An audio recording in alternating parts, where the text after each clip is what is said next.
Tuntuvat trollit vainoaan. Oi Jessi, arvotmaan eivät tiimissaan.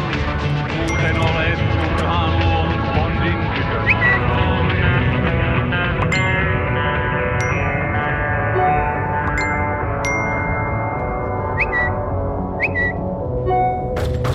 Dealeuse, schizophrène. Jessica Harrow est un agent secret américain. Blondasse et cervelée, droguée, malade mentale. Tu dois aller en prison. Anti-russe. On va te tuer. On va te violer. Intimidé,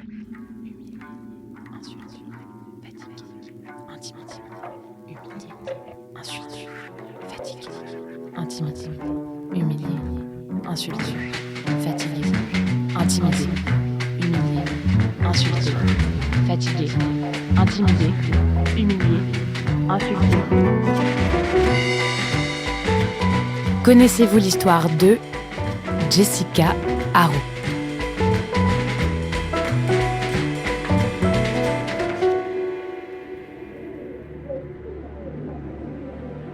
« 13 juin 2018, tribunal du district d'Helsinki en Finlande. Jessica Harrow se tient debout devant ceux qui lui ont fait vivre un enfer. Cette journaliste prolifique de la radio-télévision publique s'est retrouvée au cœur d'une spirale de harcèlement d'une rare brutalité. Un cauchemar qui dure depuis 4 ans déjà. 4 années où Jessica a reçu tous les jours des messages calomnieux, agressifs, menaçants, portant atteinte à sa vie privée, souvent envoyés par des inconnus, parfois même par des confrères. 4 années de violence depuis qu'elle a mis en lumière les méthodes de manipulation du gouvernement russe sur l'opinion publique finlandaise. 4 années depuis qu'elle a publié cette enquête qui a bouleversé sa vie professionnelle et intime.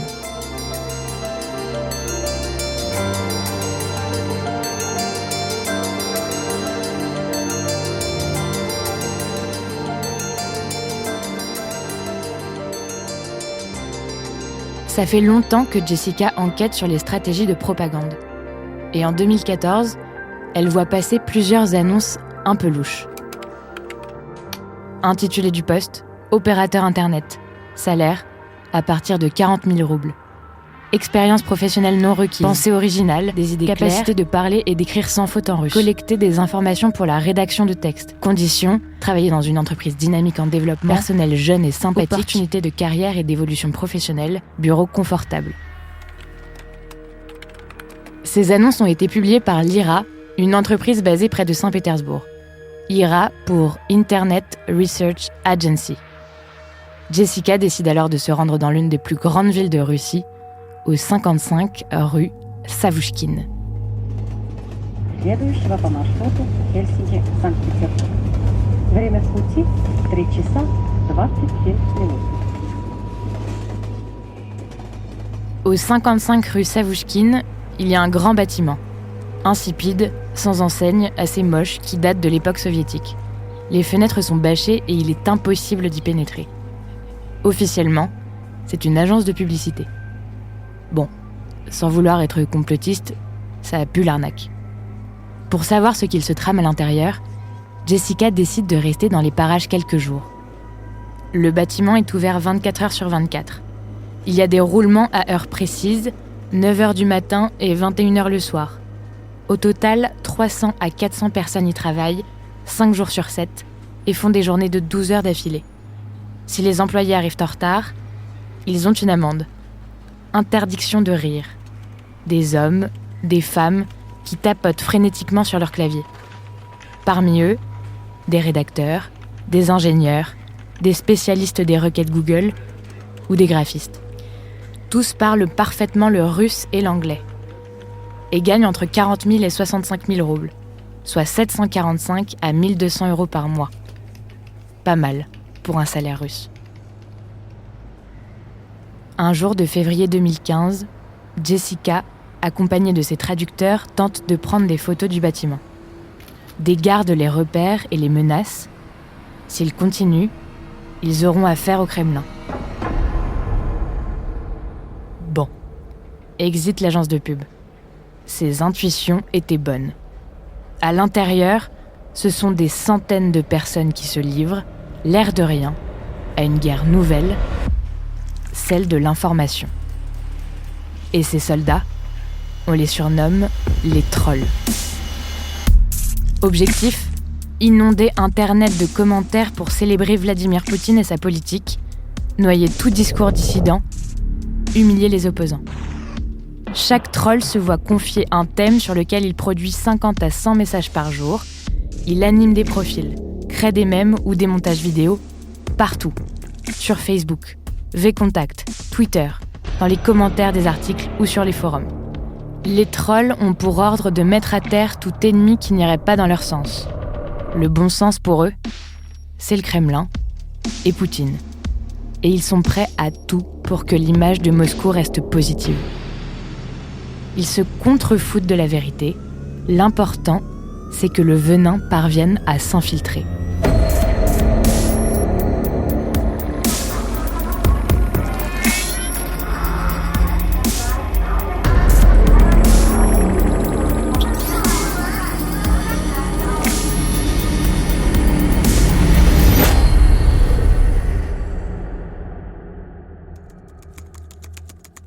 En Russie, comme partout ailleurs, les trolls usent d'une technique excellemment bien rodée, inspirée de la pêche nordique. Appâter. L'Occident est fasciste et les chefs d'État de l'Occident sont des nazis. Faire mordre à l'hameçon. Les Finlandais sont des racistes qui détestent les Russes. La Russie est un pays voisin ami de la Finlande et le plus important de tous les voisins. Ferrer la prise. Ce sont les fascistes qui ont envahi l'Est de l'Ukraine. Il n'existe aucune preuve d'une quelconque présence russe dans l'Est de l'Ukraine. Insulté, fatigué, intimidé, humilié, insulté, fatigué, intimidé, humilié, insulté, fatigué, intimidé, humilié, insulté, fatigué, intimidé. Après ce voyage à Saint-Pétersbourg, Jessica poursuit son enquête. Elle sollicite les internautes finlandais pour en savoir plus à l'aide d'un questionnaire. Avez-vous déjà été pris pour cible par l'armée pro-russe ? Quel type de harcèlement avez-vous subi ? Comment avez-vous résolu la situation ? Avez-vous répondu ? Essayez de les contrer. Le questionnaire attire beaucoup de messages de trolls, bien sûr, mais reçoit aussi plus de 200 réponses très sérieuses. Certains sont des internautes lambda, des journalistes, ou encore des modérateurs de médias. Et les témoignages font froid dans le dos. Quelques-uns disent que le compte Twitter de l'ambassade russe les pourchasse et les harcèle en ligne. D'autres confient avoir quitté les réseaux sociaux après avoir été attaqués très violemment. D'autres encore ont carrément arrêté de croire en l'existence de la vérité. Ces témoignages ont alimenté son enquête.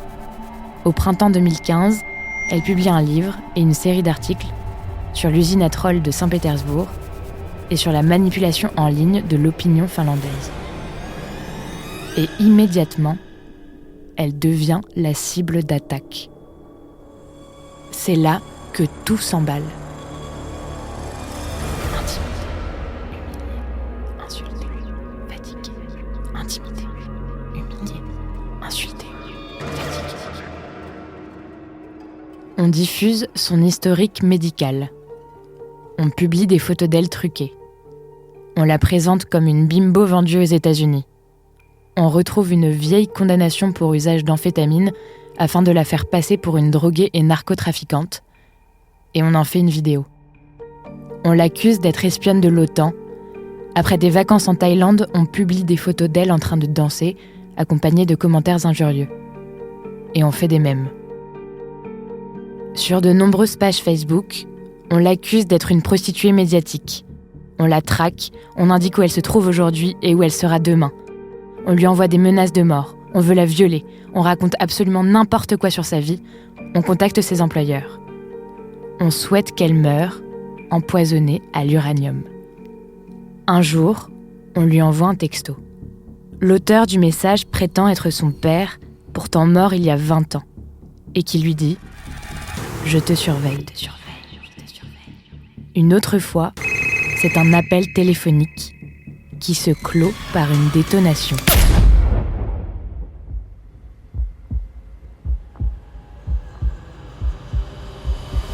intimidé, humilié, insulté, fatigué, intimidé, humilié, insulté, fatigué, intimidé, humilié, insulté, fatigué, intimidé, humilié, insulté, fatigué, intimidé, humilié, insulté, fatigué.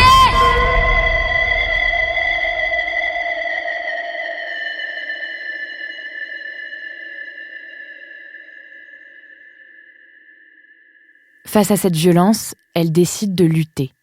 Et pour lutter dignement, elle choisit la justice et porte plainte pour harcèlement, diffamation aggravée et incitation à la diffamation aggravée. Dans un pays où la liberté d'information est une priorité, sa déposition est prise très au sérieux.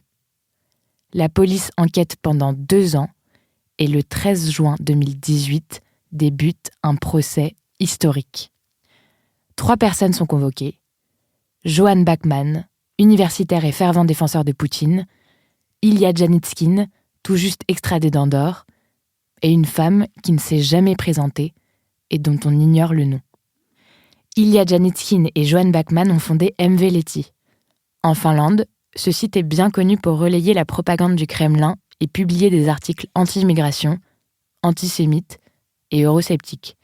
Et c'est ce site qui a en partie orchestré cette large campagne de haine contre Jessica.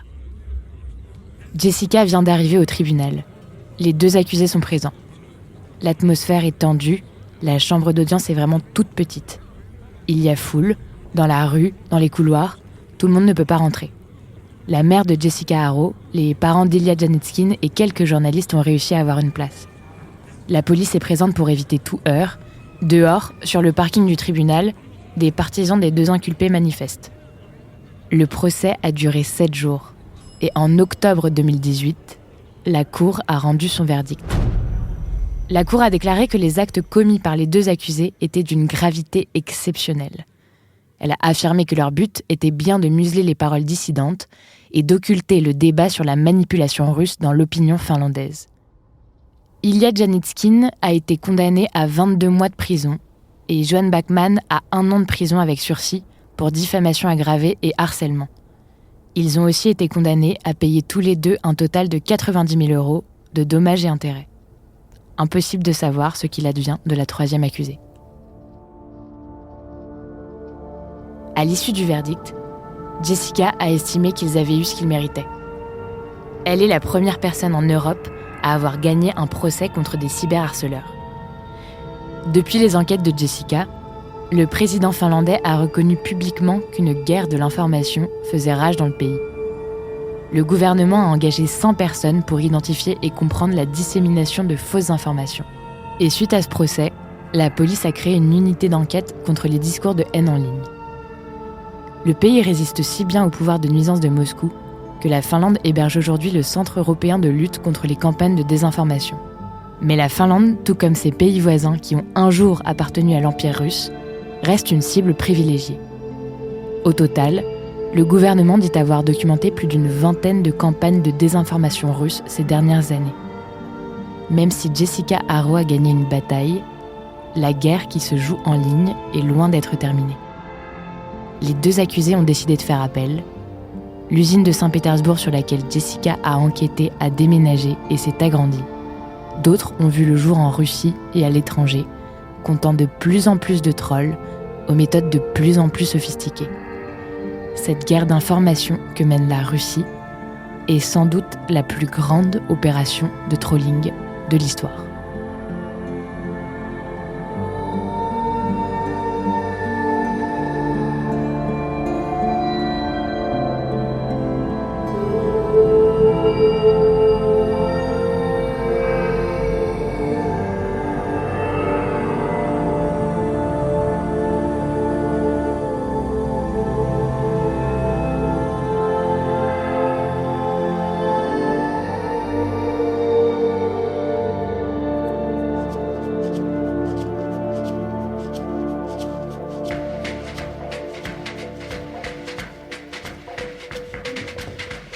Héroïne de cette histoire, Jessica Haro. Autrice et narratrice, Juliette Libartowski. Réalisatrice, Solène Moulin. Productrice, Diane Jean. Recherchiste, Marion Lefebvre. Connaissez-vous l'histoire d'eux ? Car l'histoire, c'est nous.